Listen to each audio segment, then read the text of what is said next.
And that's the thing that always blows my mind is I've seen dozens of YouTube performances by guys doing that, and they get about 12 bars into it, and then they start throwing shit all into it because they're bored at that point. And I've had some where they said, God, that part is so boring on it. I go, yes, that's exactly what it needed.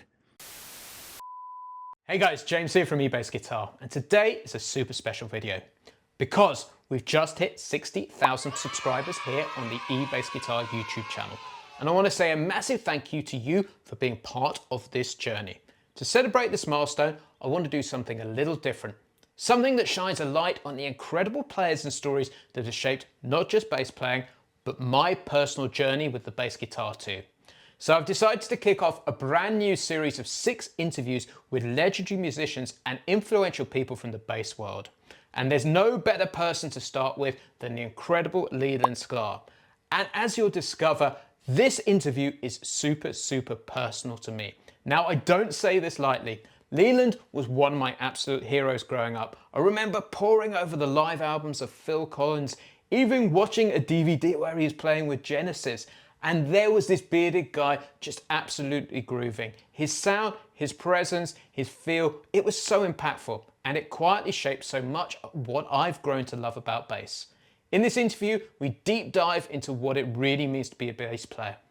Beyond just the notes, it's about listening, supporting, preparing, and being an incredible person to be around. When you're just starting out, or whether you've been playing for years, I think you'll find Leland's wisdom both grounding and inspiring.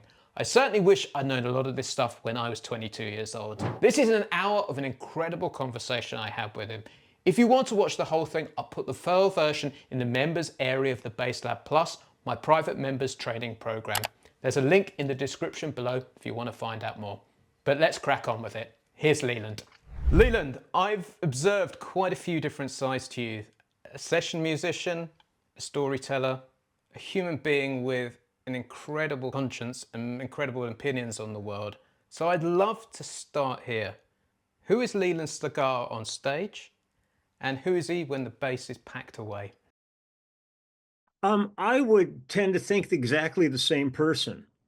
Um, I kind of live by a set of standards and not rules, but things that I do that have always translated from civilian life to working life.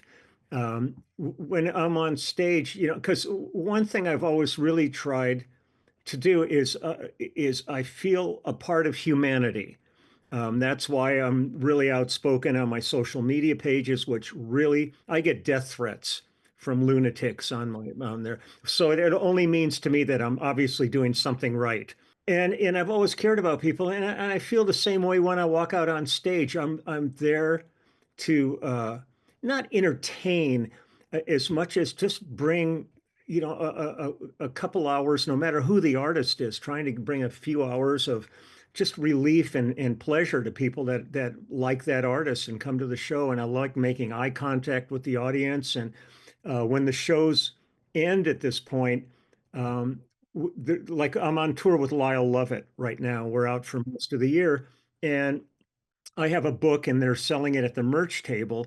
So when the show's over, while the rest of the band is backstage after the show, I go out to the merch table and meet people and take pictures. And to me, I've always loved that relationship with people, regardless if I'm at the supermarket or if I'm on stage or anything. So I don't think anything really changes for me where I've known Alice Cooper since the 60s. And when I would talk to him, Alice is a stage character, and Vince is the guy that goes and plays golf during the day. It's two very different people Yeah. there. For me, I don't think I've ever had that. I think I'm pretty much, the same guy no matter where I am, like it or not. So what does life look like for you outside of bass playing? What does a typical day off look like? I'm a voracious gardener. So Wow. when I am home, I love working in my yard. I always tell people because a lot of guys I know they'll look at me and they'll go, "God, because it's a big. I got about an acre of land and it's all landscaped, and I do pretty much. My wife and I do everything." And I always tell people, I go, "My yard is my Prozac." I don't feel a need to, you know, do anything except get out and get dirt under my fingernails and work. I I love have I've got dogs and I love playing with the dogs. And but when I'm not actually working, it's like today. Uh, we're next week I'm going to Nashville with Lyle, and we're doing 3 shows with the symphony down there. So I've got a bunch of songs to work on before then that are going to be the songs we're doing with the symphony beyond our regular songs. I've got 2 other projects people have sent me files for, so I'm going to be working on those through the weekend, getting those done. I have a session to do tomorrow. Uh, so I'm pretty much I'm not a sleeper. I don't know if I'm an insomniac, but since I was a kid, I've never really acquired a lot of sleep. So generally, I average maybe 4 hours sleep a night is about it for me, even on tour and everything. So I try to fill my time with all kinds of little projects. Some of it's pretty meaningless, but it gets me through A to B, so I could get to C and things like that. Brilliant. Let's bring it over to bass because that is what we're here Yeah, to talk about. I love asking this question to bass players. What do yeah. you see the role or function of the bass or the bass player being in the band? How do you conceive it? I think I see several roles. Number one, you're sort of the liaison between the rhythm and the melodic aspect of the band because you've got to be locked in with the drummer, but you also are cognizant of where the guitar, keyboards, vocals, and all that are going. So you're in this kind of a little netherworld uh, of pulling these together. And also, you're in a position where you can change the character of what's going on just by the placement of a note, not necessarily maybe playing a root, maybe playing, a seventh or a third or something that suddenly changes the approach to that. Uh, but I've always I started as a classical pianist when I was 5 years old. And again, my story, I've told it many times, is when I was 12 years old and went into what is junior high school here in America. I kind of thought I was going to be the piano player because I had a whole history of recitals and awards and stuff. There were tons of piano players in the school, and the music teacher said we need a string bass player, and he pulled out an old K plywood upright out of the back room, and he showed me how to hold it, and I plucked one note and felt that vibration, and I just said, I'm your guy. Let's do it. And he gave me rudimentary instructions on what the bass was about. And once I settled into it, then I eventually got real teachers and learned. But there was something about it that I just loved, kind of the psychology of the bass. Every time I would see anybody playing bass, because all of a sudden my attention was on bass players. And at that point, it was classical and jazz. So I was looking at like Mingus and Ray Brown, even though I was a kid, Red Callender, all these different upright players. And I always just kind of liked the what it appeared to be the psychology of it when you'd see these, like, films of like McCoy Tyner or somebody playing piano and the drummer and the bass players in the back just being the guy so cool and holding it all down. I'd love to ask you, what would you say is the psychology of a bass player? I love that word. Well, it's a seat of a great deal of responsibility that I've always found intriguing. It's like the guy who's like right down here where like drums and guitars and stuff can be flying all over and the bass is like just solid, the thing that's reining everything else in. And so for the psychology of it is I like that seat. I really like the responsibility that comes with it and the opportunities that come with it where you can really dictate in a somewhat passive way the direction things are going to be going in a song. And it's usually not acknowledged by anybody else, but it's something that is there. And in the same way, well, like when we would be on tour on whatever acts I'm with, a lot of times the other guys are all hanging out before a show, and I'm sitting back there with headphones on working on songs. And they would go, how come you're always doing that? And I'd say, because there's only one guy on stage who actually has to know what the downbeat is, and it's me. Brilliant. Drummers can hit anything, and it may not be the right thing, but it's not wrong. Yeah. Guitar player, keyboard player, they could lay out or do something, just to kind of but when it comes to the downbeat, you're the guy. And if it's wrong, it's wrong. Yeah.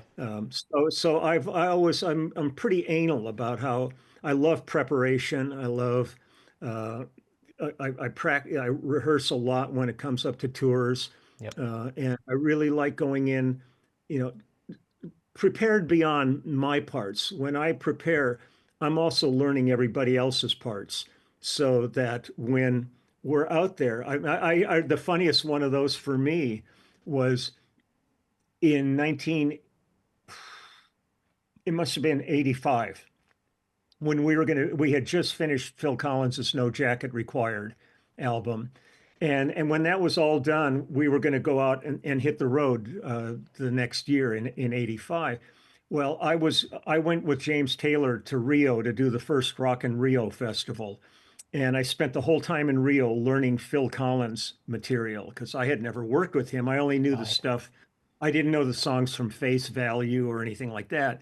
I mean, I knew them vaguely, but it's one thing to say, "Oh, I know Beatles songs." It's another thing to play it correctly. Yep.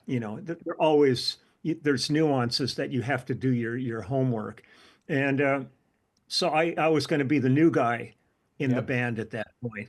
And so when I got to London and we rented a sound stage out at Shepperton Yep. Film Studios, and we got out there and we started rehearsing, and it turns out nobody could remember any of this stuff because they hadn't played it in a long time. So I was explaining all the parts to everybody because I had just been immersing myself in it, and Brilliant. it's always been that way. And sometimes it's strenuous and difficult because there's a lot of guesswork involved.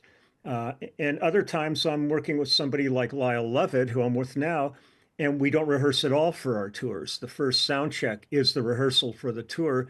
So there's an expectation you're going to come in with about 80 or 90 songs under your belt that he can pick out at any time because he changes his set Mm. around all the time. So it's it's one of these things I love the responsibility that comes with it, but it's also really it can be very stressful, but Yep. I thrive on stress.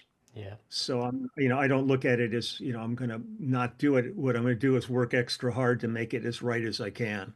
I love that you used that word responsibility. Yeah. And obviously, the bass player has his partner in crime, the drummer in the Yeah. rhythm section. Yeah. And I love to think of it as the rhythm section union of these two Yeah. guys coming together. And I would love to ask you, how would you describe the relationship of a great rhythm section? And what are three examples, say, which you've worked in, which are the epitome for you? Well, I mean, probably the longest relationship I have musically is with Russ Kunkel. Russ and we've known each other since '68, and we started playing together in 1970 with James Taylor. And so literally we've worked on thousands of projects together over all these years. And the thing that that I really appreciated was our relationship musically was effortless. The minute we started playing together, it's as though we had been playing all our lives together, even though we had never played together. There was a kind of a symbiotic thing that happened between us where there are other times where I've walked into a studio and I'll see a road case there with a guy's name stenciled on it who's a world-class player. And it's like pulling teeth trying to lock in with them. There's no give and take. It's like their way or the highway kind of mentality. And sometimes there are these distances, but I think I always think about this. I think one of the most fortunate aspects of my career is the drummers who I've Right. gotten to work with. More so than the artists or almost anybody else, the drummers. So that, when I can have one day have been working with Levon Helm and the next day with John Robinson, and then Simon Phillips, and then still one of the greatest drummers I ever worked with is Phil Collins. Um, all these guys, it's been a pretty much effortless relationship with most of them because most of those guys are of kind of the same mindset.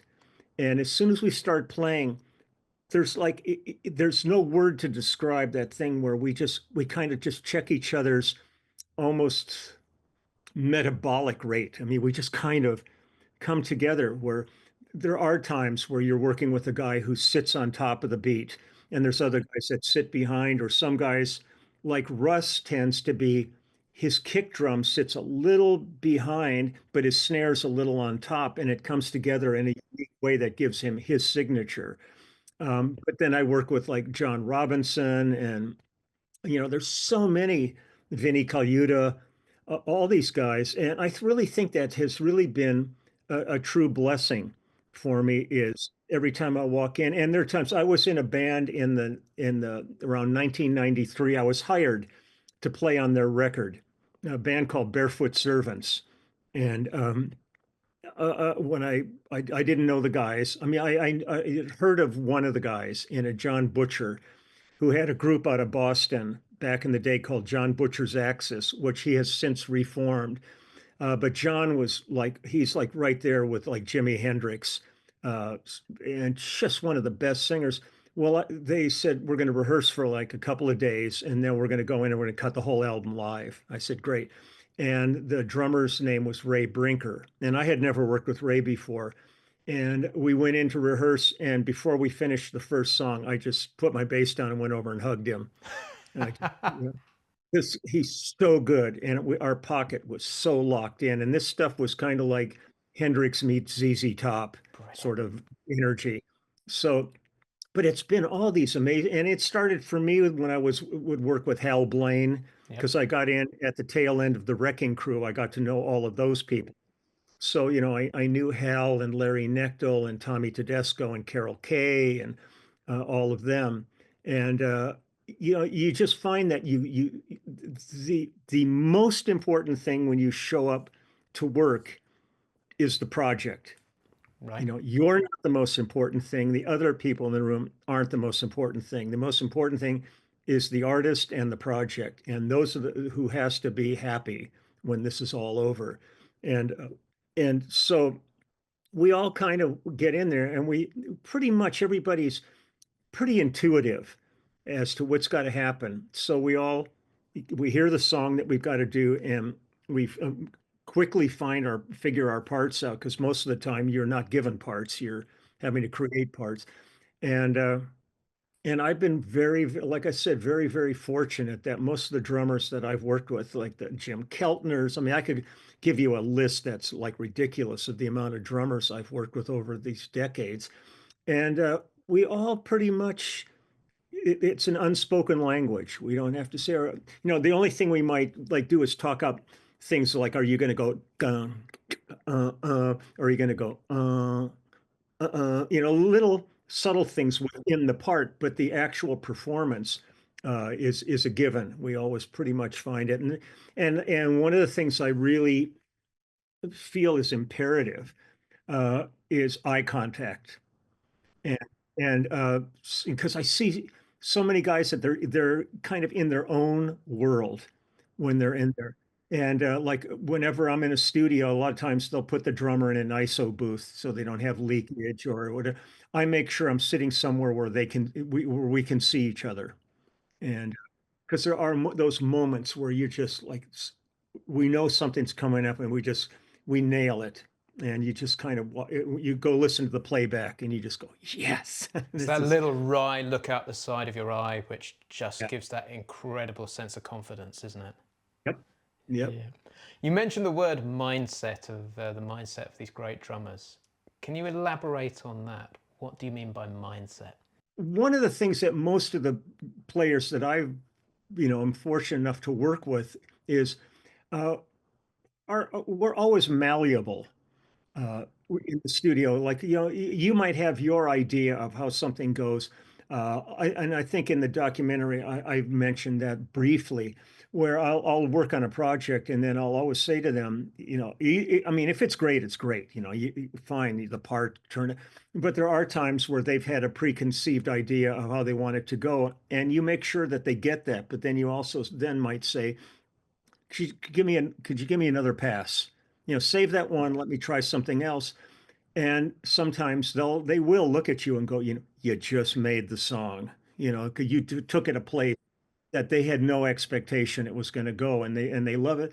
But there are some guys that have like a mindset, and which means that they want it their way, and they'll kind of look at the producer or the artist and go, no, I don't really hear that, and they want to do their thing, and sometimes it's a little discouraging that way because when that phone rings and they want to hire you for something, you have two options. You say yes or no.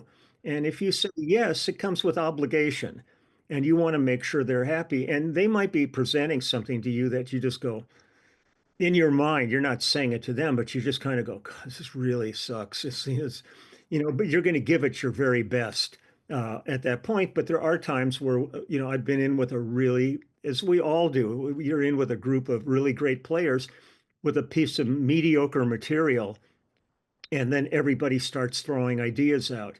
You're not going to get a writer's credit on it. You're not going to get points on it, but you want it to be the best it can be. And you might go, it's a cool tune, but you really need a bridge. This could really use a release in here. And so the band comes up with it, or the person sits down and starts playing, and you go, have you thought about an intro on this? 'Cause it's kind of abrupt starting it the way you're starting it.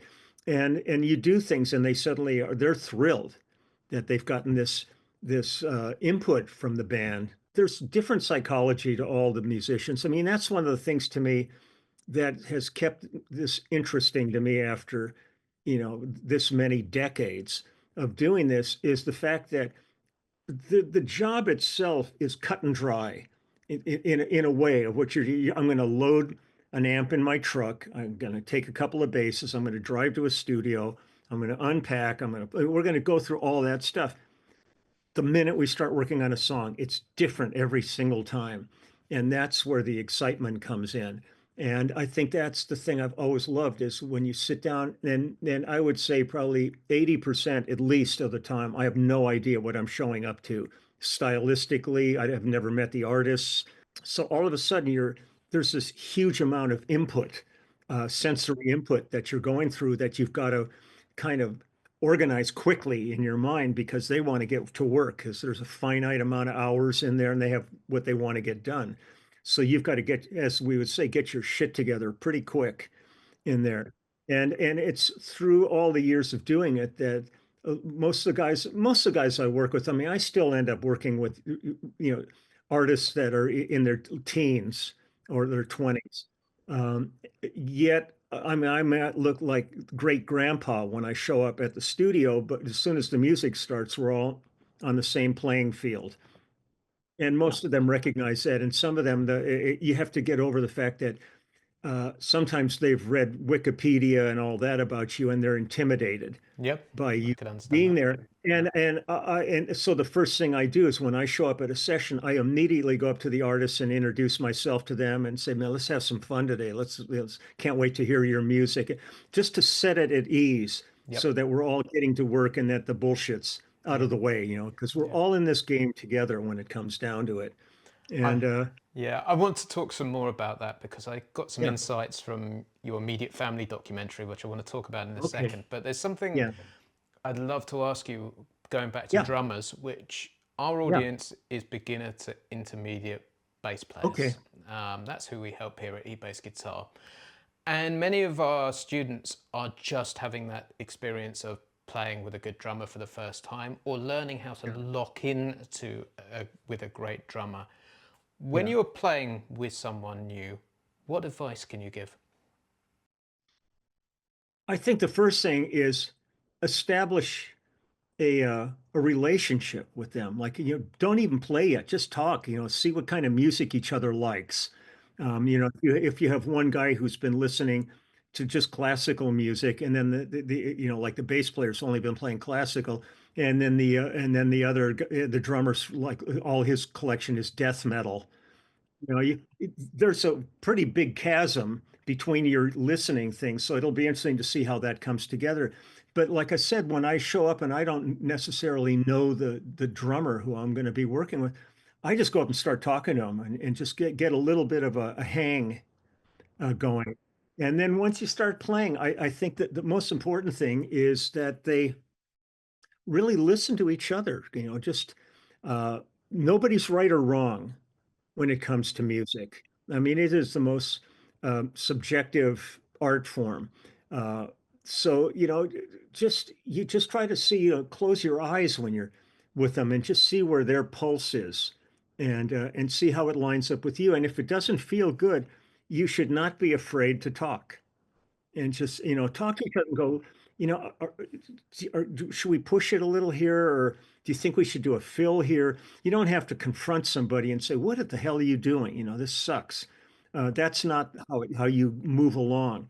But if you have a rapport where you can talk to each other and try to settle in, and as time goes on, the more you work, and it may be somebody you've never met before, but you might click with them and you start working together on, if work comes in for both of you, then you start seeing each other on a regular basis and these kind of things disappear then, and you're getting into just, you already know where each other are at this point, so then you start creating the music rather than creating the situation. I took so much of this from listening to the Q&A. So for context, Leland invited me to go and see a screening of a wonderful, wonderful documentary he's been involved with called The Immediate Family, which is all of the wonderful session musicians who did the James Taylor, Carole King, Jackson Browne period of music. And it was just the most beautiful film and so inspiring. But afterwards you held a Q&A and you started going into this, all this mindset stuff of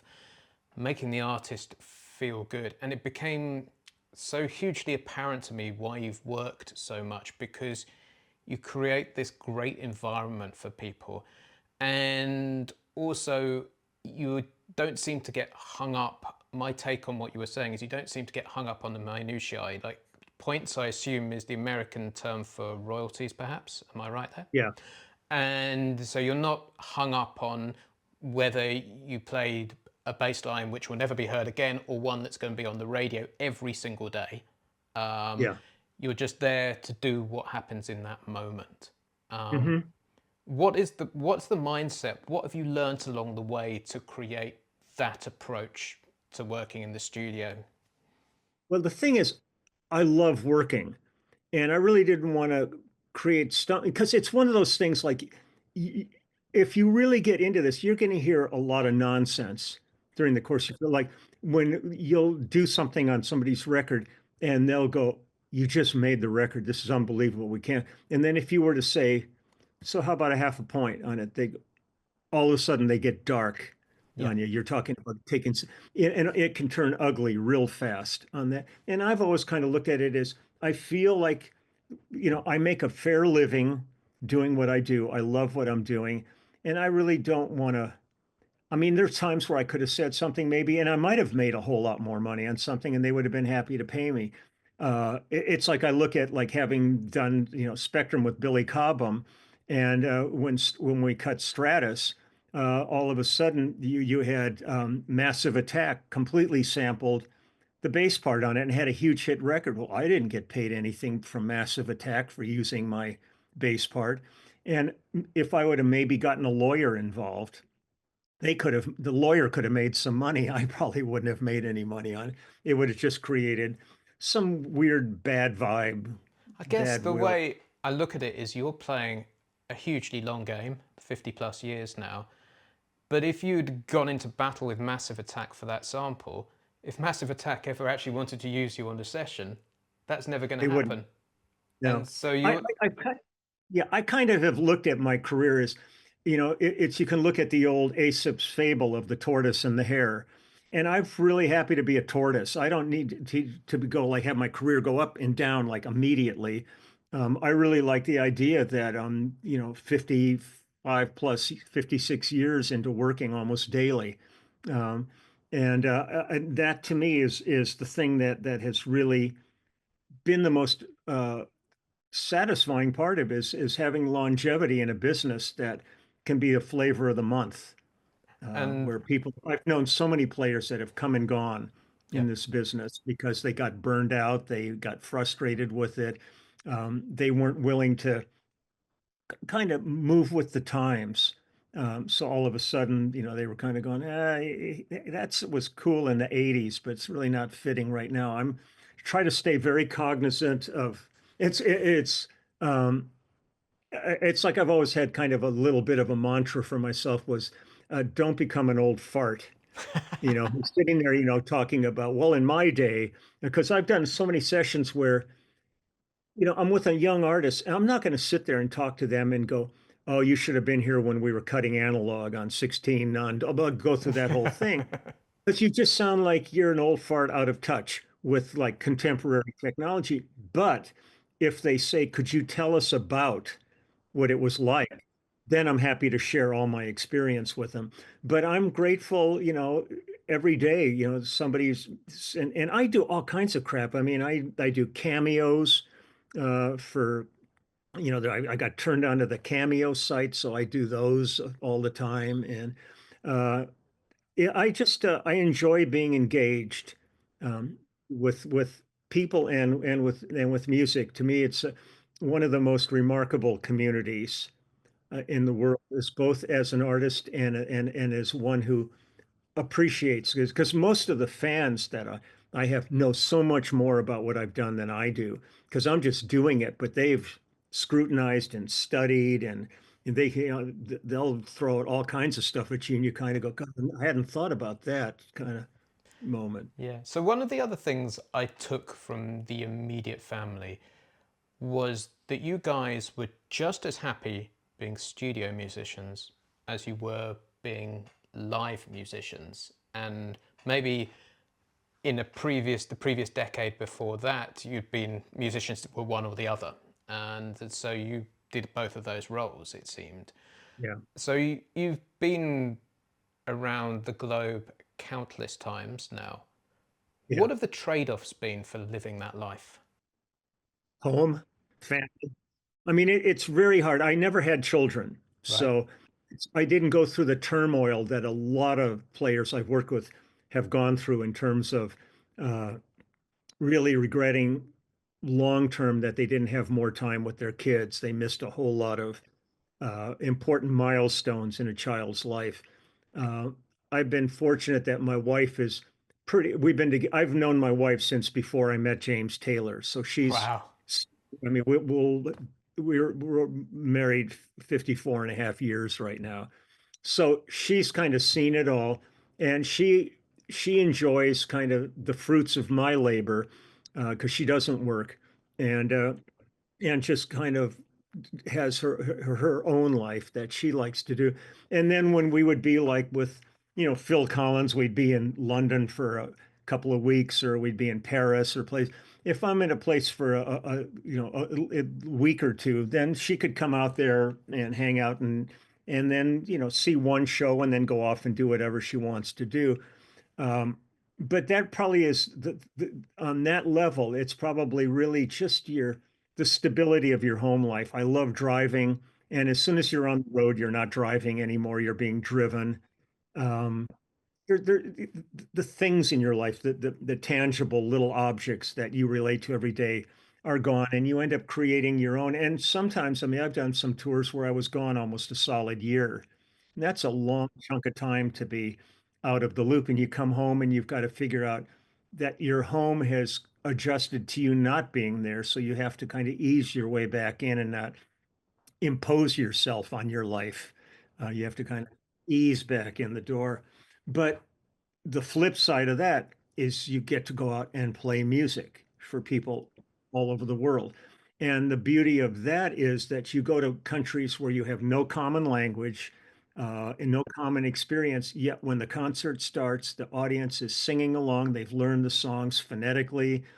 Uh, and I don't really care. I mean, I've played gigs. The largest gig I ever played was for 1 million people. but I remember I was touring in the UK with Judith Owen, and we were up in like Penrith, up in the Lakes region, and we were playing a pub for like 35 people, and it was just we were doing it as a trio with she was playing piano and singing, and myself and Pedro Segundo, who's a Portuguese percussionist who's worked with her for years, and we're up there, and a guy comes up to me, after the show, and he goes, "What are you doing here?" He says, "The last time I saw you was like at Wembley Stadium." And he goes, and I said, "I'm playing music. Are you having a good time?" And he went, "Oh, great time." I said, "Done." That's all it means. I mean, I still go out and play birthday parties for people and any chance to be with your friends playing music. Now, back in like you said, in the previous decade of the 60s, I had never been in a recording studio. So for me, I was always in bands, always playing clubs, fraternity parties, all that kind of stuff. The only time I'd ever been in a recording studio to actually record was in 1969, I think, when I was in this band Wolfgang.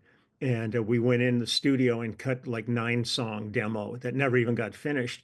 Then the next thing I know, I start with James Taylor and I'm in the studio every day trying to figure out what the hell I'm doing because I had no experience. I had no knowledge of what it was like in the studio. But we were fortunate that when you're looking at the Wrecking Crew, the previous generation of LA musicians, their their job was pretty cut and defined. Like it would be 3 hour increments. They would have charts for most of it, even though they contributed to arrangements of those charts. And but it was the time slots were all defined. When we started with James, they would book us for like 2 weeks, and we would go in and we were doing albums. We were not doing songs, we were doing albums.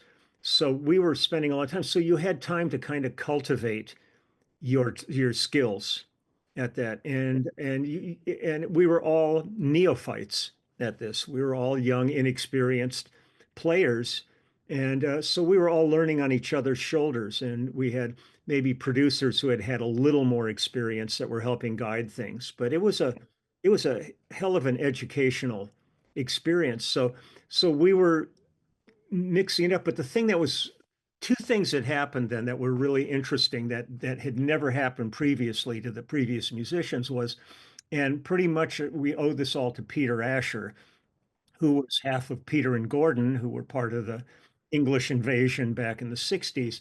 Um, when we were doing the James Taylor albums, Peter put our names on the album jacket. The Wrecking Crew never got credit on those albums. So when people were listening to Frank Sinatra and the Mamas and the Papas and the Association and the Beach Boys, had no idea it was the same bunch of musicians playing on all that. They assumed it was those bands, but those bands didn't play on their records.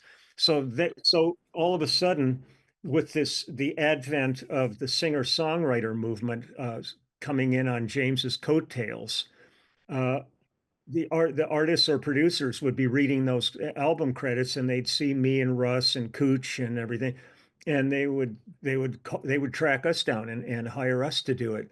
So we had that, and then the other part of it was James and Jackson and those people thought the best way to present their albums was to have the band who recorded it go on the road with them rather than hiring a road band. So we were constantly either in the studio or on tour with different artists. And that was one thing that the Wrecking Crew never did. They never toured. They made records, and then when those artists wanted to be on the road, they would create a band for that artist and go tour. That's really interesting because didn't the Motown band went on the road doing those review shows, didn't they? Yeah, but generally it was a lot of times it was a pickup rhythm section in the town. Like they would Right. load like 6 or 8 acts.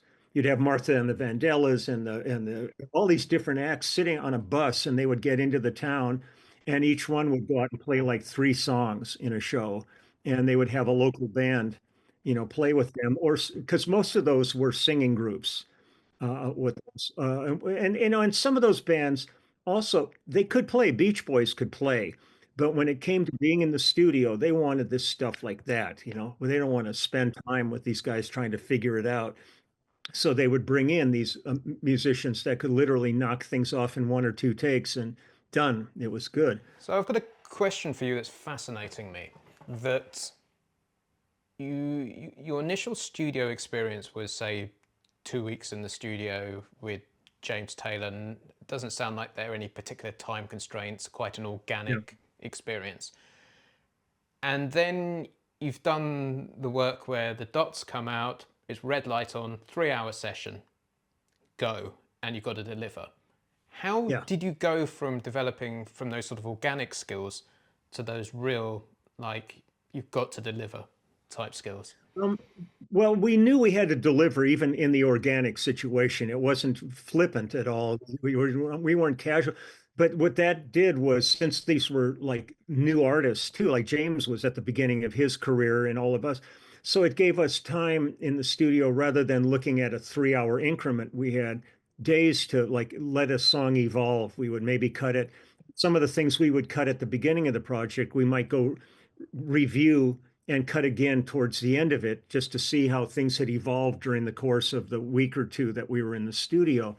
Um, the thing for me that my advantage that I had over the other guys in the group that I was working with, which became the section and all that, um, was the fact that I came to what I was doing from classical piano. So I was a strong reader because I was playing everything from Mozart to Aaron Copland to George Gershwin. And they, you know, not great, but good for my age. And not like watching YouTube now and you see like 3-year-olds that Yeah, yeah. but I was a strong reader. So when word got around about us as kind of the new guys in town, I started getting calls saying, "Oh, can you read?" You know, Right. for like television, movies. And there were a lot of real legit sessions going on that Yep. required, you know, being able to really a strong reader. So as soon as I did a few of those, then people were aware that I was could do all that stuff. So all of a sudden I was getting all these other calls where you're sitting there and you open up a sheet of, you know, music's in front of you, the red light comes on and you got to nail it in a take. So did your And classical piano experience make it a seamless transition to reading on the bass guitar, or was there a process to learn to read on the bass guitar? no, because the piano's all, you know, the bass parts are all in bass clef. And the thing that was advantageous for me is there would be times where I might do a session where the copy is screwed up and wrote the bass parts out in treble clef or tenor clef. And I could still read those. It took a moment to wrap my head around that. I wasn't looking at bass clef, but I could still get through it. Or if I had to, I'd sketch out a couple of notes because I'd be looking at staff marks that were, you know, like 15 slashes going up and going, what the hell note is that?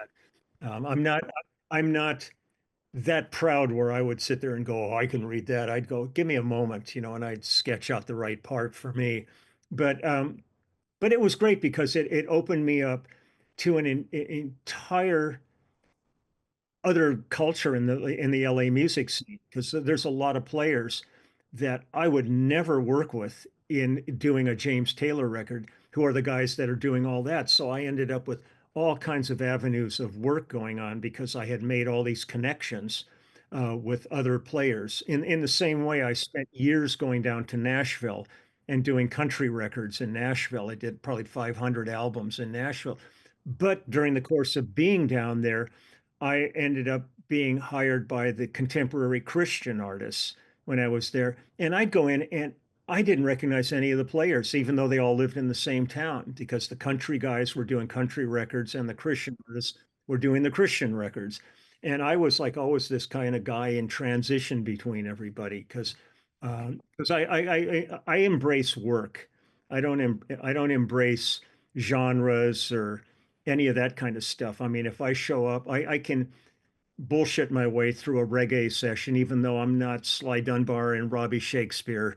You know, I mean, there's the guys who are brilliant at all these different, you know, things. But I always felt like I could come in with a general understanding of almost everything and make it work enough where they're happy. You know, I might walk away going, man, if those guys would have been doing this, this would have been different. But if the artist is happy at the end of the day and the producer, that I've done my job. So I'm curious, what happened to the double or upright bass in these 50 Well, years? you know, I ended up having a really getting a really beautiful upright bass. It was like a maybe a 1850s or 60s Czech Hmm. upright. Um, and I was, playing some jazz gigs and stuff. When my studio job really started, I was never being called for doubling. I was never being Really? called for, it was all electric. And I went for probably 12 years without ever hardly touching it, even though I loved it. I miss bowing to this day. Um, I miss pits, but I really miss bowing. And and at one point, I had done a bunch of work with Kenny Rankin, and Peter Marshall was his bass player, and Peter only played upright, and somebody stole his bass, and they had a tour coming up, and I ended up selling him mine because I wasn't using it, and uh, and there's a part of me that regrets it because I remember the great Chuck DeMonico, who was one of the greatest upright players in L.A. He got a chance to play that one. And he said, "You shouldn't have done that." He said that was a great bass. So I want to rewind about Yeah. 3 decades, and you've been a household name in my house since I think I was about 1990, I'd reckon, Okay. because an amazing concert happened. Well, for two reasons, you're a household name. I'll come to the second in a moment. Um, Knebworth 90, and I was I would have been 9 years old at that time, and that concert was screened on television. I recorded it Hmm. across, or my parents recorded it across two VHS tapes.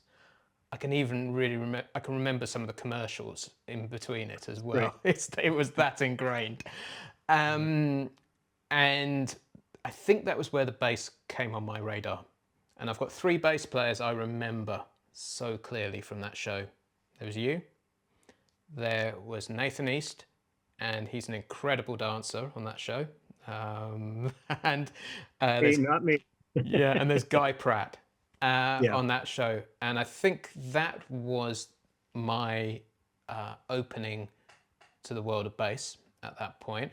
For context, anybody watching this interview, this was a charity concert, I believe, Hmm. um, for music therapy at the time, and it had Phil Collins on it, Genesis, I'm going to try and remember this, Clapton, Elton John, Tears for Fears, Status Quo, Cliff Richard, Robert Plant, Mark Knopfler, um, and then McCartney. McCartney, and he wasn't the headline act as well, because Pink Floyd then headlined. Yeah. And mine, have I missed anybody? Do you Yeah. think? Well, who knows? I Who mean, at this knows? point, Yeah. it was a hell of a lineup. And I'm really curious. First of all, what are your reflections from that day? And were you aware when that gig happened you were making some kind of music history? You're never aware. I mean, you're sort of aware that there's something historical going by nature of the lineup, in the same way when we did the first Rock in Rio festival with James Taylor, and we were followed by Queen, and just before us was George Benson, and every day was like these other lineups. But at Nebworth, it was one of those things where just by the nature of that lineup, this is a big deal going on, and the fact that there was, I don't know, 200,000 people or something, in the audience, it was massive. Um, and for me, it was fun from the standpoint that we were doing it with Phil Collins and his band, but also the fact that Mike Rutherford, he and Tony Banks were there so they could do a Genesis set. So we all joined forces to do the Turn It On Again medley. I'm going to ask you Uh, about that. yeah, the thing that was really fun, crazy for me during the day, though, is because first off, I'm going to really go back. I was a massive, massive Beatles fan, like everybody else, and I was an usher at the Hollywood Bowl as a teenager when the Beatles played there, so I got to see the Beatles play. Wow. Um, and What year would and have I'm that at been? that would have been '66, I think. Um, and I'm backstage at Nebworth, and I look, and there's Paul and Linda sitting at a table eating lunch. And I thought to myself, I have to do something. I have to do. And so I start walking towards their table, and Paul looks up and he goes, "Wow, Lee Sklar, I always wanted to meet you." I almost shit my pants. Yeah, I looked at him. I said, "Dude, this is my moment. Don't do this to me." I said, "I'm going to go get some glass, and I'm going to break it down here so I can crawl through it to your table." And we Brilliant. sat and talked for a while, and it was really great, though. And I told him, that I had been an usher at the Hollywood Bowl, and that kind of blew his mind. And our paths have crossed a number of times over the years, and we just kind of laugh about those things. In the same way, I think back to seeing Ringo and then having gotten to know Ringo and played with him. And I've gotten to play with Charlie Watts and, all these, iconic people that I grew up going, oh man, dig that. So Knebworth was deep. Um, seeing, and I'm one of these people like if we're playing a gig and there's an opening act, I do everything I can to get there in time to see the opening acts on it. I really like, I like first off, I like being in the wings or down front and being recognized by them so that they know that somebody gives a shit about them as an opening act, because that's a really difficult position to be in. And you really want to respect that because some of the best bands I've ever seen were opening acts. Uh, so Nebworth was great, and the thing that was great about that whole situation was that was the same that was the same tour where we did our live concert with Phil from Berlin, which is still one of the great live concerts. Was 1990 because it was the Sirius tour that we were doing. So we did Nebworth and Berlin all on the same tour. So both of them, and I still go back and I watch the Nebworth stuff, and it's like it's really emotionally uh, pretty intense to watch it, and especially now knowing that I'll never play. I just got off before I talked to you. I was on the phone with Daryl Sturmer from Genesis and Phil's band because he's driving down to Nashville next week, and we're going to hang out down there with Brad Cole, who lives in Nashville, who was the keyboard player in. So we're going to have a little reunion, but we were kind of reflecting on that it's not hurtful, but it saddens me to know that I'll never play In the Air Tonight or Another Day in Paradise or Billy Don't Lose That Number, any of those songs again, because Phil is never going to gig again. And I have board mixes of those shows, and just for my own just pleasure, I sit home, put on headphones, and play along with those shows. Where if he called me today and said, "We're going to gig tonight," I could play those shows about 90% accurately because I love playing those songs, and even if it's for my own edification here, just keeping it all under my fingers for the joy of playing. So before Nebworth 90, you mentioned Daryl Sturmer, there was one huge influence to me which led me into that. I watched Oh this endlessly, which was my introduction to Daryl Sturmer, Chester, obviously Phil Collins, and the other two Genesis guys as well. So yeah, it's deep. It's so deep in there. And especially with Phil, when you go back to Brand X, all the different drumming that he had done, he's one of those guys that as soon as I played with him, I fell in love with playing with him. His feel is so great. And a lot of people, the problem with Phil Collins is he's so multifaceted that nobody really thought about him as so much as a drummer, as like a frontman, as a writer, as a character, and all that. But again, if you were walking down the street and met Phil, he had no idea who he was, and you guys started talking, and if you said, "So what do you do?" He would say, "I'm a drummer." To him, that's what his whole life was about, is drumming. Everything else was not accidental, but it all kind of came in a different way. But the thing to him that always meant the world to him was drumming. And I had a few instances with him that were so great. When I can't remember if it was Tarzan or Brother Bear when he was doing these things for Disney. We were premiering one of those shows. I don't remember in New York, and Tina Turner had sung the title track for it. So she flew in from where she lived in Switzerland. She flew in from Switzerland to New York to do the premiere. And when she walked into the stage, there was like maybe 14 background singers because the recording had had a huge choir on it. She comes walking in, looks at each singer, let me hear you, let me hear you, starts spacing them, setting them, puts the mics where they need to be. I mean, she knew how to balance them.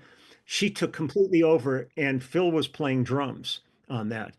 And I look back at him, I'd never seen him happier. All he had to do was play drums, and Tina took over.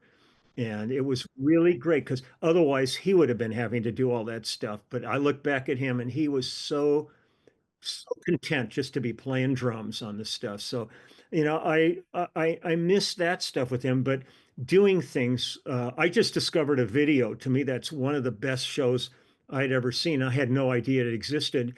And it was the last show of our 1990 but serious tour at Madison Square Garden in New York. And I just found a video of it, and it is mighty. I've watched it twice now, and it's on YouTube. And it just, Phil Collins, 1990, Madison Square Garden. And it was literally the last show out of, I think we did like 126 or 156 shows that year. And this was the last one. And the emotion amongst everybody knowing tonight's the end of it was really palpable. Yeah, I don't wish to sound trite, but Phil Collins is the reason I'm a musician.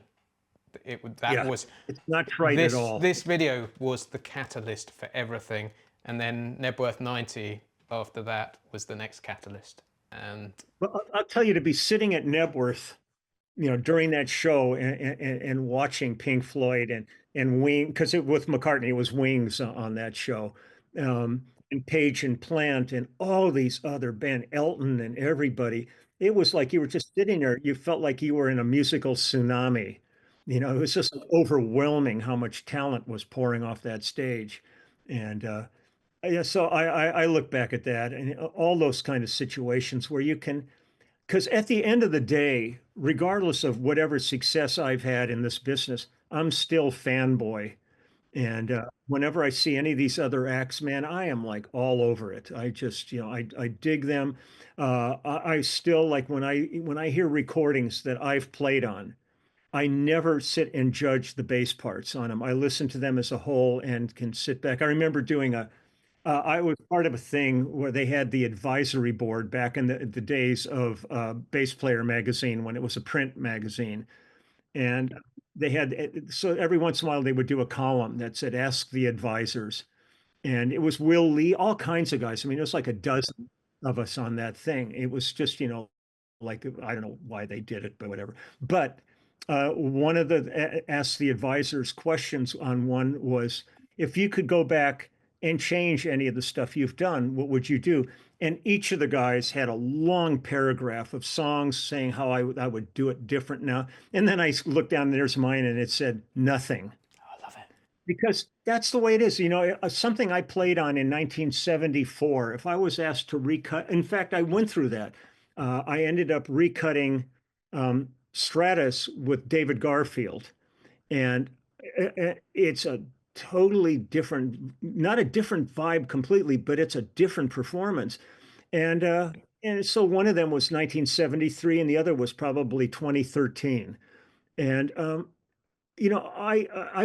I could always say, oh, I would have done it differently, but at that moment, that was exactly how I was playing, how I was thinking, and so I wouldn't change things. So I don't sit there and judge stuff I've played on. And there's a lot of times that kind of stuff happens. I remember Wilson Phillips on one of their albums cut Doctor My Eyes.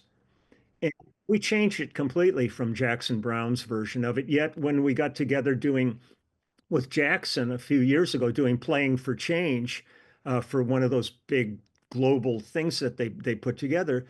Uh, I mean, we look back and we went, this was in 20, 2012 or something like that. I forget. It wasn't that long ago, but when we cut it, went in with Jackson. I took the original bass that I played Dr. My Eyes on in to do it, and Russ Kunkel took the original conga drums that he played when we cut the original track. And the three of us looked at each other and went, it was over 50 years ago that we were sitting just like this, cutting this, and we cut it almost identically without even thinking about it. So, there's times where I go, I never judge any of the stuff. I go, what was right at that moment. Uh, is right. It's like clothing of the 80s where everybody laughs at it. Go, in the 80s, that was hip. That was the thing. Now you look at it and you go, that was kind of goofy with giant bell bottoms and platform shoes or whatever. But at that moment, you couldn't wait to go out and get them. So you don't judge it and go by your standards today and look at it and go, I would play it different today, probably. But that doesn't mean it was wrong. Why I love what you're saying is you're a real philosopher on life as well. And something I Yeah. heard in the last couple of months was someone saying, everything's perfect, is exactly as it's meant to be. And that's just the progression of life, isn't it? Of being a Yeah, musician, absolutely. of evolving and what happens, which I love. Let's take it back. You touched on it a moment ago, the Turn It On Okay. medley. I was rewatching Yeah. that a couple of weeks ago, and that from watching this, I remember being on there. It's like a staple of the Genesis world, that medley. Yeah. But you joined the Genesis and the Phil Collins band joined forces. Which is just one of those monumental things Yeah. that happens on those sorts of gigs. I'm wondering, how much notice did you get that that was going to happen? And what Oh was your no, process to learn that? we knew we were doing Knebworth, and then they decided let's do that medley. The day before Knebworth, we went into a rehearsal studio and threw it together. We had no prep at all. Wow. The only guys that had charts for that, the horn players, put together charts How for it. did The you go rest of about us, memorizing it? Because it's quite a we just specific arrangement. oh, it's very specific. It's one of those things that's one of the skill sets that you end up having to learn. It's like when I went out with Toto, I had really 4.5 days to learn to memorize their show before we hit the road. And when people like watch the Falling in Between concert with Toto, that was the third show of the tour. So I mean, like Simon Phillips and I looked at each other like 2 months later and go, "Wish we would have been filming now." Because I was still on that concert. I was still like trying to remember everything because I had no charts or anything. I just immersed myself in it. So I mean, I kind of, I mean, I knew all the songs that were in the Nebworth medley, but to actually put them together cohesively, it was a challenge. I mean, but that's the beauty of working with that caliber of musicians and stuff. When the time comes, man, everybody's focused. They are in it, and it was really fun. At that point, you're not kind of going, "Hope this doesn't suck." You're going, "Let's have fun." So, what was your process to learn it? If we go and dig into the nitty gritty of how you learnt that medley, how was it rehearsed? What did you do after the rehearsals to get to that point? We all we did was we kind of worked up each of those songs, and then Phil said, "Here's the order that we're going to do them in," and we ran it once, and then went to Nebworth. So we had really almost no prep. I mean, as tight as that sounds, we had almost no rehearsal time for it all. Literally just an afternoon the day before. Do you go back to the Um, hotel in the evening and run it or anything like that? No, That's no, we incredible. didn't play it again until we did the show. And we had also done like In the Air Tonight and stuff with our fill set. So we were distracted still. Also, the fact that wasn't the only thing we were doing. So I love a challenge. Yep. And God knows when something like that comes along, that's when you pull on your big boy pants and you really have to step up and pull it together. And everybody, first off, it's not that big a group because literally, from Phil's standpoint, uh, it was just Brad and Daryl and myself on it. The singers figured out what they had to do vocally on it. Chester, figured the songs out. We had to figure the songs out, melodically. But Rutherford and Banks had already done this within a Genesis thing, so they didn't have anything to learn. And Phil is just the consummate front man, doing all his shtick. So it was really the horn players that really said we got to put charts together, and they put charts together for their horn parts. But it was I've done more complicated things than that on the fly. So, but it really requires you just not to feel intimidated. in the same way, like I talked about in the documentary movie, there's guys that are great players, and the minute that red light comes on in the studio, they start questioning their own ability, or and to me, I really look at that with a level of enthusiasm when that light comes on, because now you gotta do it. you know it's not a game anymore. This is the real deal. And it's come with years of doing it. I mean, God knows, it's hard for me to look back, 55 years, and psychologically think, how was I thinking at that time? I was probably fortunate that the style of music that we were doing was allowing us more time, as compared to if I would have been stepping right into wrecking crew projects where, I had to have it, nail it right now, come up with your parts, we're recording, we're going on to the next tune after the uh, I didn't feel that kind of stress, even though that kind of stress appeared over the years, uh, to initially start with things that were maybe a little bit looser, and more time being spent developing parts, was probably advantageous to somebody as inexperienced as I was. Is it a conscious choice for you not to be scared or intimidated? No, I mean, things in life. I mean, there's certainly things that I would find scary and intimidating in life. I certainly am not out bungee jumping or anything, Right. like. Okay. Yeah, Yeah. but when it came to music, I mean, I've been playing music since I was 5 years old, so it was always a comfort zone. So, regardless of the situation, I think I was more concerned back, like when I was in bands in the 60s, and you'd play a fraternity party, and then they wouldn't pay you, or we played at a lake for a fraternity party, and instead of paying us, they threw our gear in the water. Right. We had a lot worse things happen, being in playing Hell's Angel biker trophy meetings, and then there's beer bottles flying at you, and you're like 16, 17 years old. It's Brilliant. So you Yeah, mentioned Toto, and then because that was going into my next question, because I know you did that for obviously very sad reasons on yeah, 4 days' yeah, notice.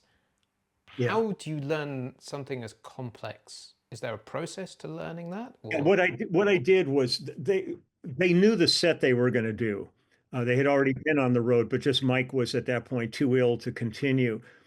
So I had them send me a board mix of their show, and then the first day I sat and listened to the board mix and wrote down the key of each song. Then I was driving around, and I was visualizing that song in that key. So I was just getting like muscle memory kind of developing. So that the first day was not playing any of the songs, but listening over and over. The second day, and the thing is, I didn't want charts for anything. To me, a chart is almost like heroin. It's like the minute I have a chart in front of me, I can't memorize it. I suddenly I'm locked into the visual of a chart, and it's really hard to get away. So it comes down to like redundancy. It's like a rat in a maze. You just keep running it until you know how to run through it. And so the second day, I started playing along, because I had the first day, and it was probably about 20 some songs in their set. And so the first day, get the keys, drive around, listen to them while I'm just relaxing and driving, and kind of visualizing how I'm going to play it. The second and third day, I ran it like 18 hours a day. I was just running the stuff. On the last day, we went to Simon Phillips' studio and ran the show one time together. And then we got on a plane and we flew to Dubai to do the first. if you have something within a song, like the chorus on the first time is 8 bars, on the next time it's got an extra bar, ninth bar, Yeah, or that kind of stuff. My process for that is always writing out the geography, and so I yeah, can see it on a single page like yeah. that. Is your process similar, or are you just doing it all completely orally? I'm doing it completely, mentally, emotionally, because Wow. if I like, being a strong reader, I mean, if somebody calls me to play a gig and they got a chart, even a good basic, outline, doesn't have to be anything more than maybe just a brief chord chart. I can go play any show. I'm fine with that. Yeah. Um, but when it came to this stuff, I always look at this where if my attitude is if I'm on stage and I have a music stand in front of me, I look like hired help. Yeah. So I don't want to have, I want to look like I am a member of whatever I'm doing. So I learn this stuff, and that's where I really devote a lot of really focused energy on getting it. And pretty rarely, I mean, I can pride myself that I almost never play a mistake on stage. I mean, I really get my brain going on this stuff and really focus on it. And because I had known like Steve Lukather since he was 19, I've known the guys in Toto before they even formed the band.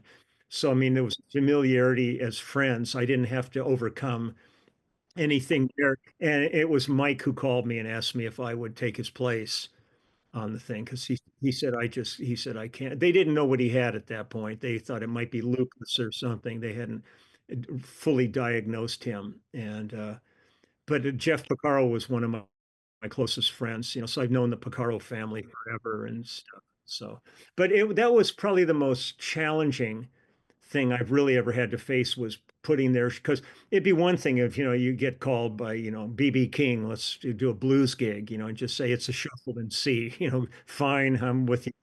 But each of these songs are very defined, in parts, so it was a challenge, and I was kind of it was one of those things where I kind of like when I watch the videos because I still watch that. I love doing that tour with those guys.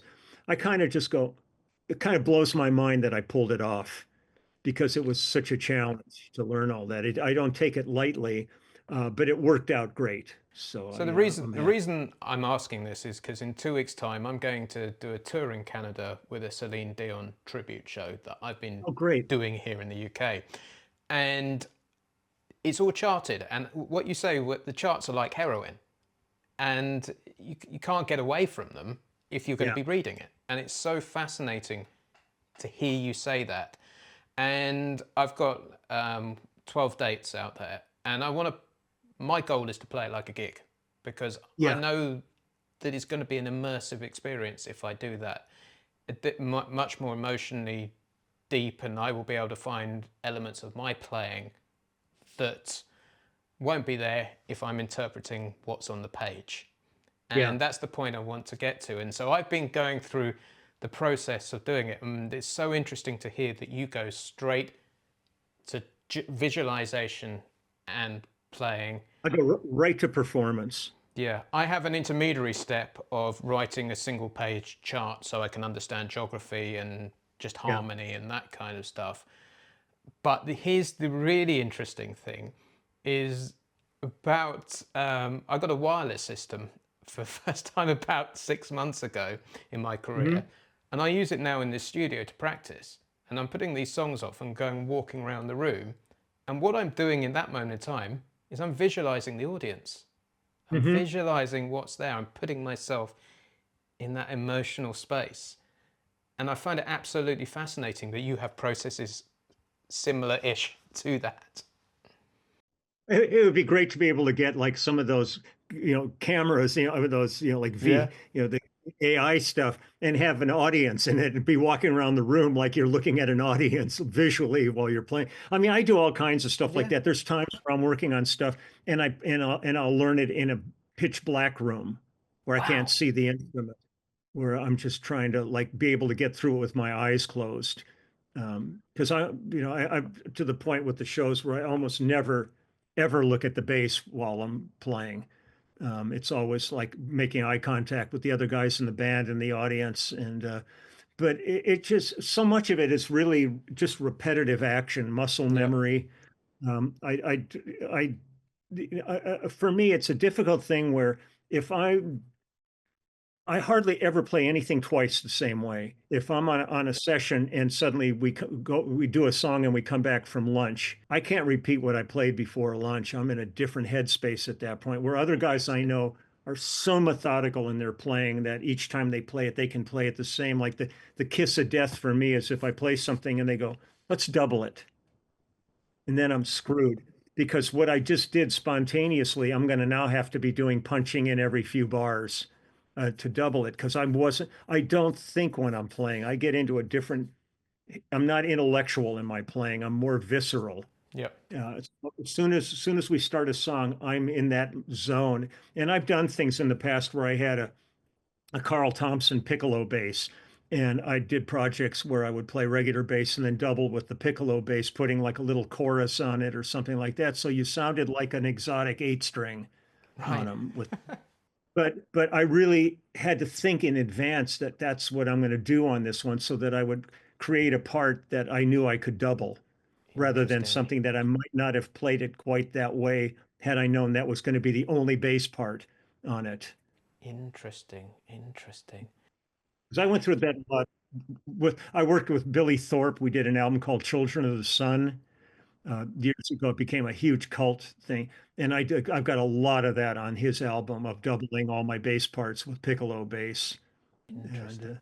Going back to Phil Collins, one of the yeah, really interesting things I believe I heard you say is that you'd go into rehearsals for 6 weeks, something like that. yeah, I was listening to something about the latest Toto tour because I was absolutely blown away by the young keyboard player they've got on his name. yeah. He's great, isn't It's he? just unreal. A lot of hair flying when he Yeah, it's plays. amazing. And I was and so I watched a podcast of him talking about the process, and he said one rehearsal and Yeah. go, which is what you said earlier. Yeah. What's the difference in the process of 6 weeks for Phil Collins, 1 day for Toto? What Well, what's going on? really, what it was all about was Phil would be like a month. It would be like a month. What we did, like when we came to do, I think when we came to do the but serious tour, the one from Knebworth and all that, we flew into Gatwick, the rhythm section. It was just Brad and Daryl and myself and Chester and Phil. We flew into Gatwick, and there was a farm kind of right near Gatwick. We rehearsed there for a couple of days, basically figuring out what songs we were going to do. Then we went to Bray Film Studios and had a sound stage because the production was big on that tour. And we went right into when we got there, the horn section and the singers came to that. We didn't need a month to rehearse. We had the show down. It was really primarily for the production standpoint. They, building the sets, rebuilding. But Phil's philosophy was, and I think I admire this so much about him, is he always said, the first audience deserves as good a show as the last audience. So, because so many bands go on the road and they spend the first 2 weeks of their tour fine tuning their set. So, those early audiences aren't necessarily getting the best show. They're getting kind of an experiment that's a work in progress.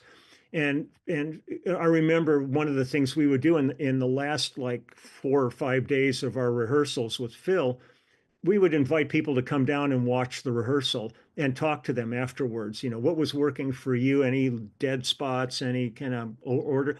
I think Barry Manilow and his band came down because they were in London when we were rehearsing, and Phil just took it on a thing where he really felt that we should not do the first gig until this show is as good as it's going to get.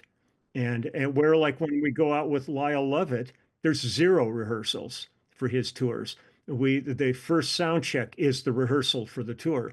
So you have to spend a lot of time in advance learning material on your own dollar on this. You're not getting paid for working this stuff, but you're expected to show up.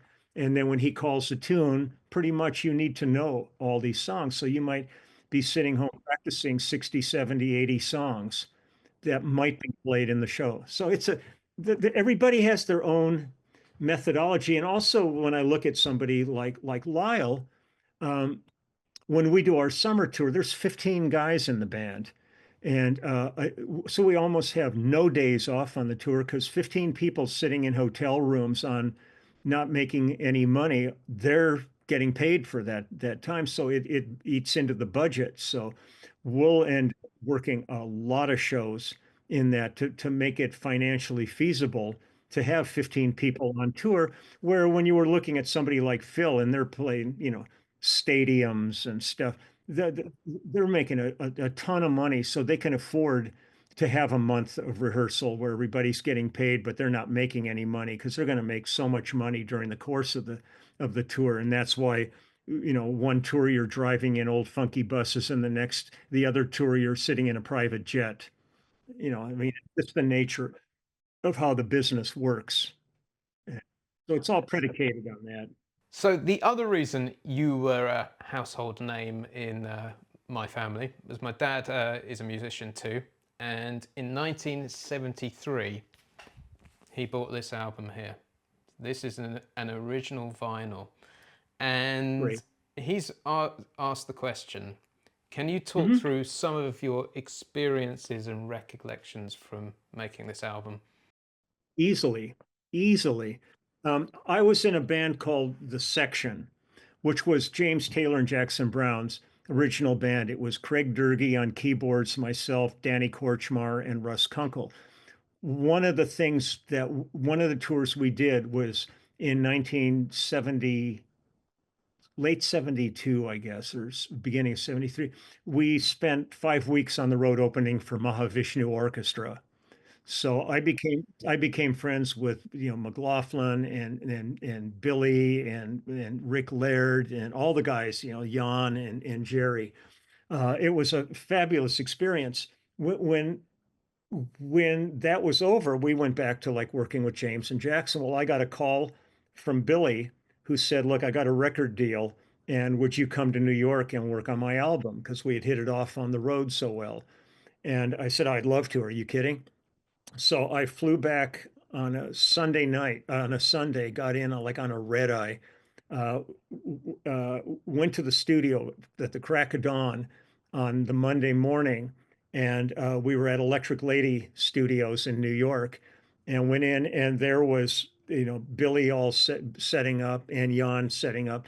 And I looked across the room and I see Tommy Bolin was playing guitar. Well, when I was in this band Wolfgang, that I knew, that I had met James Taylor when I was in Wolfgang, we were managed by the same people who managed Zephyr, which was Tommy Boland's band. So I had done gigs with Tommy back in the late 60s. So I walked in the room and we both looked at each other. It was like old home week. We had not seen each other in a couple of years. And so we immediately started working and working with Ken Scott, who's like such a great engineer. Uh, we did a thing that had showed up as like a bonus track, I think, on later pressings, a thing that they called All for One, and it was just a jam that we were doing for it. And it was like at 8 o'clock in the morning, it's like insane.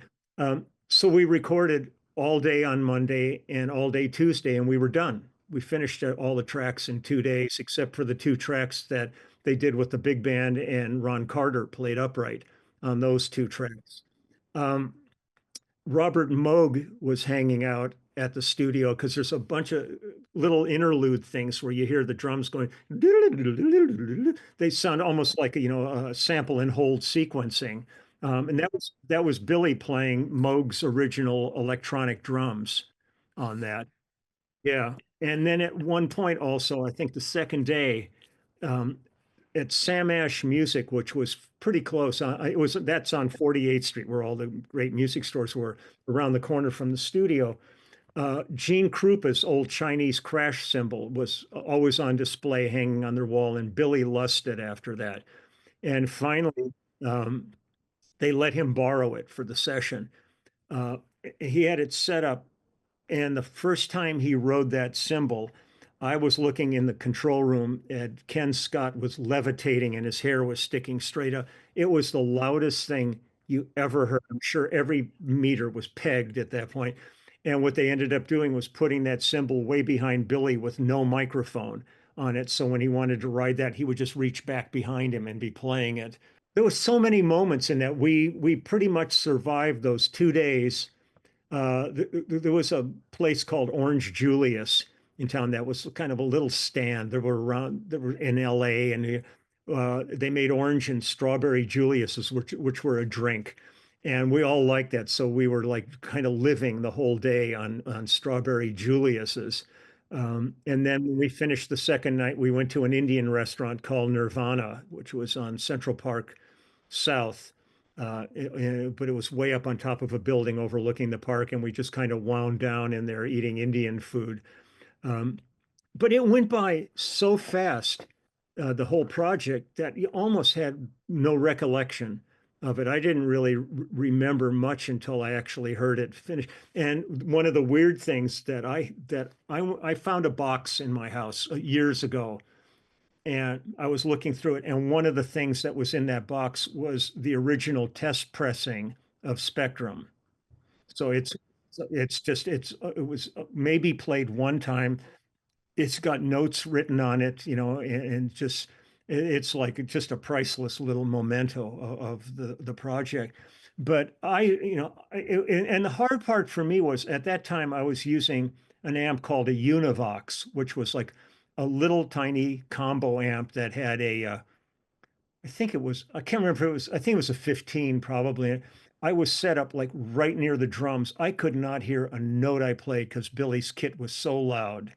We were all in the same area playing. There was hardly any baffles or anything like that. And we really literally I think the most takes we did on anything was two. I was listening to Stratus earlier today, and the thing that struck me is you just sat on that groove. Very few deviations throughout it. Was To that me, it a was all request? about tension. No, no, to me, no, there was no requests on anything. We just figured out our parts and did So them. that was a musical choice for you. Yeah. I thought Incredible. that the song, judging by what was going on, needed tension.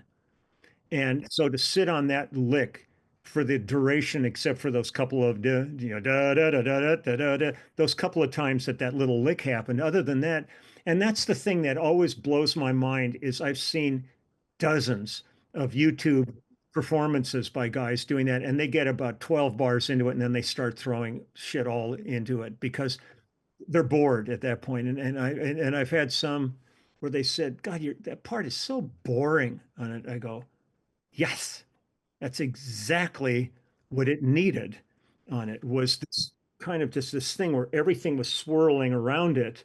But on all those songs, I think the thing that makes that record unique of that period, because you were dealing with, Weather Report and the Headhunters and all these, that fusion period.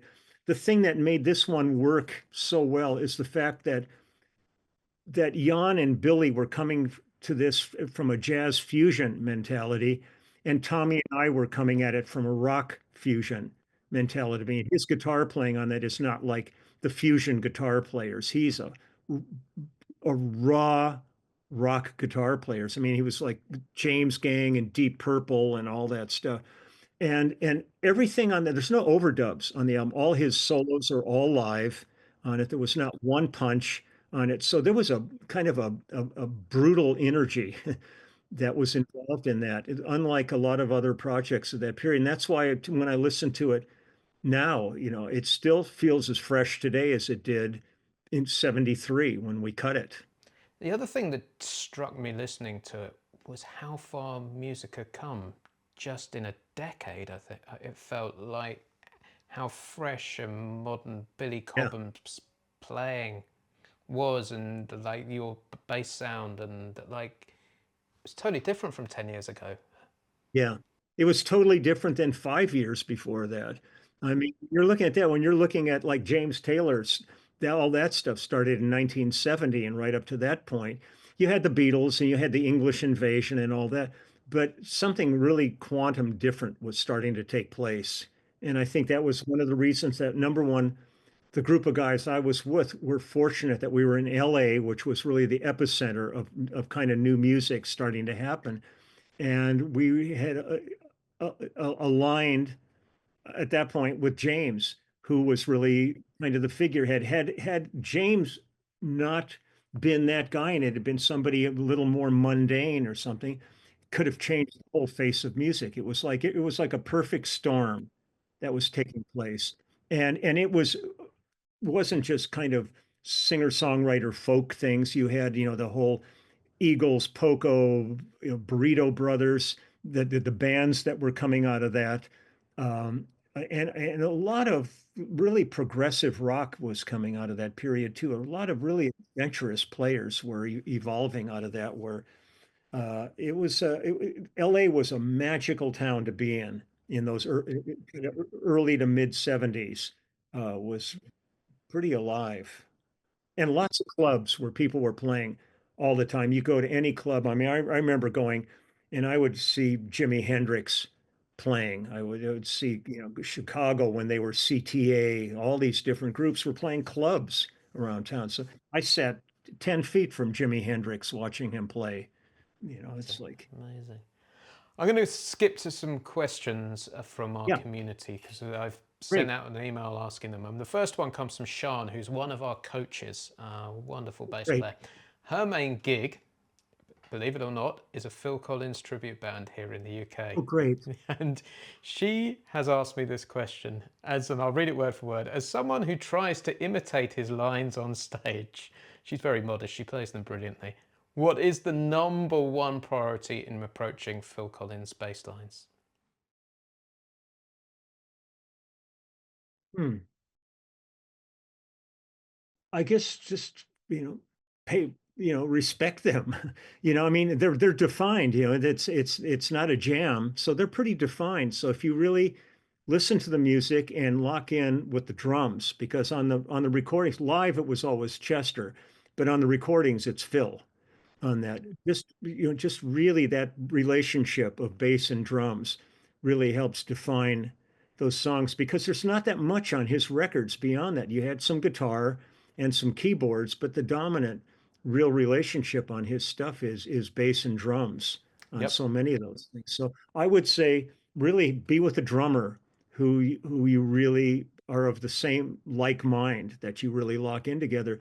And then, just if you're doing a tribute band, then you're usually somewhat committed to really copying the parts yep, because the people that come to see tribute bands know all the parts and they're going to yep, give you crap if you're suddenly very but I did that when I started with Toto. I didn't want it to seem weird at all. yep, So I was really honoring Mike's parts and Hungate parts because a lot yep, of that was Hungate, which Mike then took over.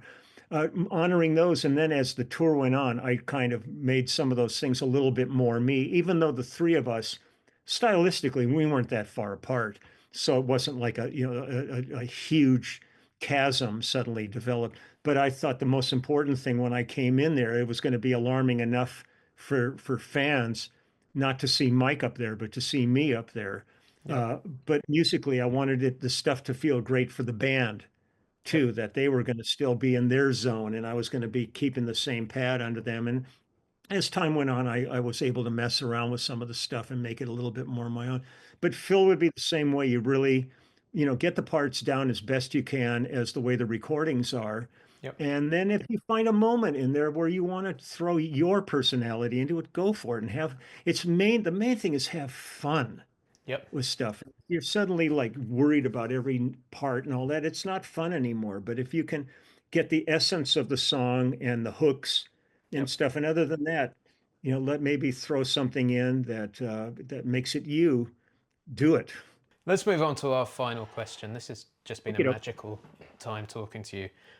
I'd love to ask you to wrap up. If this conversation was the last thing people heard from you, what would you want them to know, remember, or carry with them? oh, I would just know that I'm a pathological liar and everything I've said is bullshit. Oh, what a brilliant. You can negate this whole thing, I mean, Yeah, yeah, yeah. I'm just, in fact, I'm not even Lee. I'm an AI representation of Lee. Lee's actually out doing yard work right now and cleaning up dog poop. Nice. That's not the answer I was expecting, but it's brilliant. Thank you so much for being part of our 60K celebration here at eBass Guitar and being so generous and giving you the time. I appreciate it so much. I'm proud to be here with you. And as time goes on, if you want to do a second installment at some point, I'm happy to join you up again. Thank you so much. Over the years, it's been incredible watching the eBass guitar community grow, seeing you guys share your progress, your passion, and your love for your bass guitar.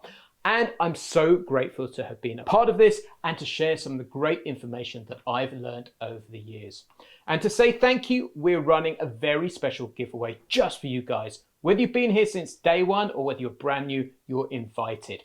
So we are giving away a bunch of prizes, and the top one is this Roll & Go Mixer Pro, something like this one right here. And I've used this device to make loads and loads of videos here on the YouTube channel. And it is a super great way of creating a high quality video that's super simple, which will look and sound great using your mobile phone, your bass guitar, and something just like an iPad to get the audio into there. So I really do recommend and endorse these myself, which is why we're going to be giving one away. So if you want to join the eBass Guitar 60K giveaway, please hit the link which is in the description below.